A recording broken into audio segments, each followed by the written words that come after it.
adults think they're not creative, but children do. That's true, isn't it? Broadly speaking. In fact, I want to give you a quick test, if I could. How creative do you think you are, personally? Where would you put yourself on a scale of 1 to 10? While you're thinking about that, have a think about this. How intelligent are you on a scale of 1 to 10? How about 10? Any 10s? No? 9? Thank you. Two at the back, thank you. Actually, you can go now, if you like. We're just wasting your time, honestly, but...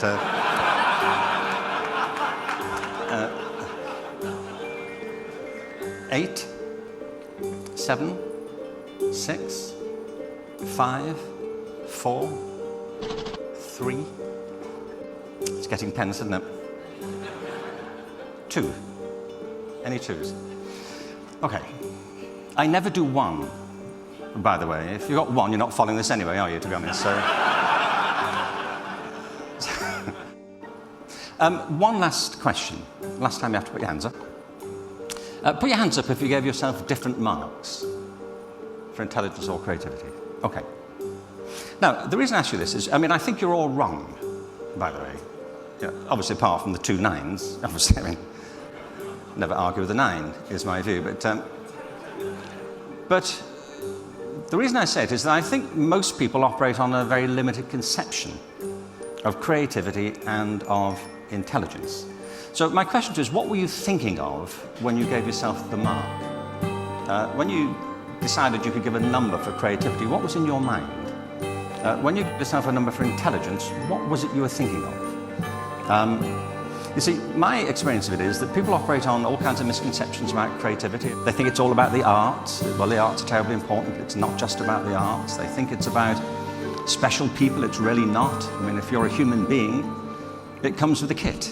You are born with tremendous creative capacities. The trouble is that creativity is a bit like literacy. You may have an aptitude for it, but never develop the abilities that are required to exercise it. And that, to me, is a big fault of our education system. And the third misconception is there's nothing you can do about it. You're creative or you're not, and that's the end of it. And I believe there's a great deal you can do to make yourselves more creative.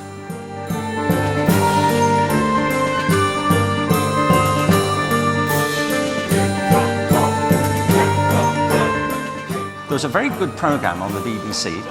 It was about how many people can live on Earth. And they came to this view. There are now 7.5 billion people on the planet. And we don't know if the Earth can handle it. So they said if everybody on Earth were to consume at the same rate as the average person in Rwanda, consume food, fuel, water, the Earth could sustain a maximum population of 15 billion people. So we're halfway to that. The trouble, of course, is we don't all consume at the same rate as they do in Rwanda. They said if everybody on Earth were to consume at the same rate as the average person in North America, the Earth could sustain a maximum population of 1.2 billion. So we're 5 times past that currently. So if everybody on Earth wanted to live as we do in North America, and by the way, they do, we would need 4 more planets to make this feasible, which we don't have. And there's a paradox here. All of these challenges are created by human ingenuity and human innovation and creativity. It's not the lemurs that are causing the problem, it's us.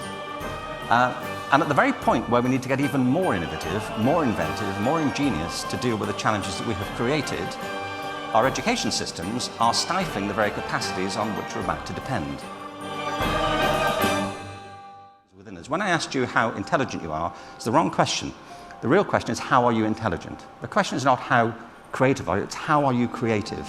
And if we can flip our education to get to a better sense of human capacity, then I think we'll have a better chance of understanding and making sense of the world within us and the world around us.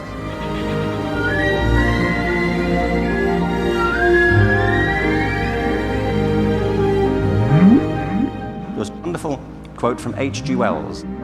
He said, "Civilization is a race between education and catastrophe." Now, it may or may not be the case, but what we do know is that the great bridge between the two worlds that we live in is education. And I think we have to rebuild it so that we can build a bridge to the future. Thank you very much. Thank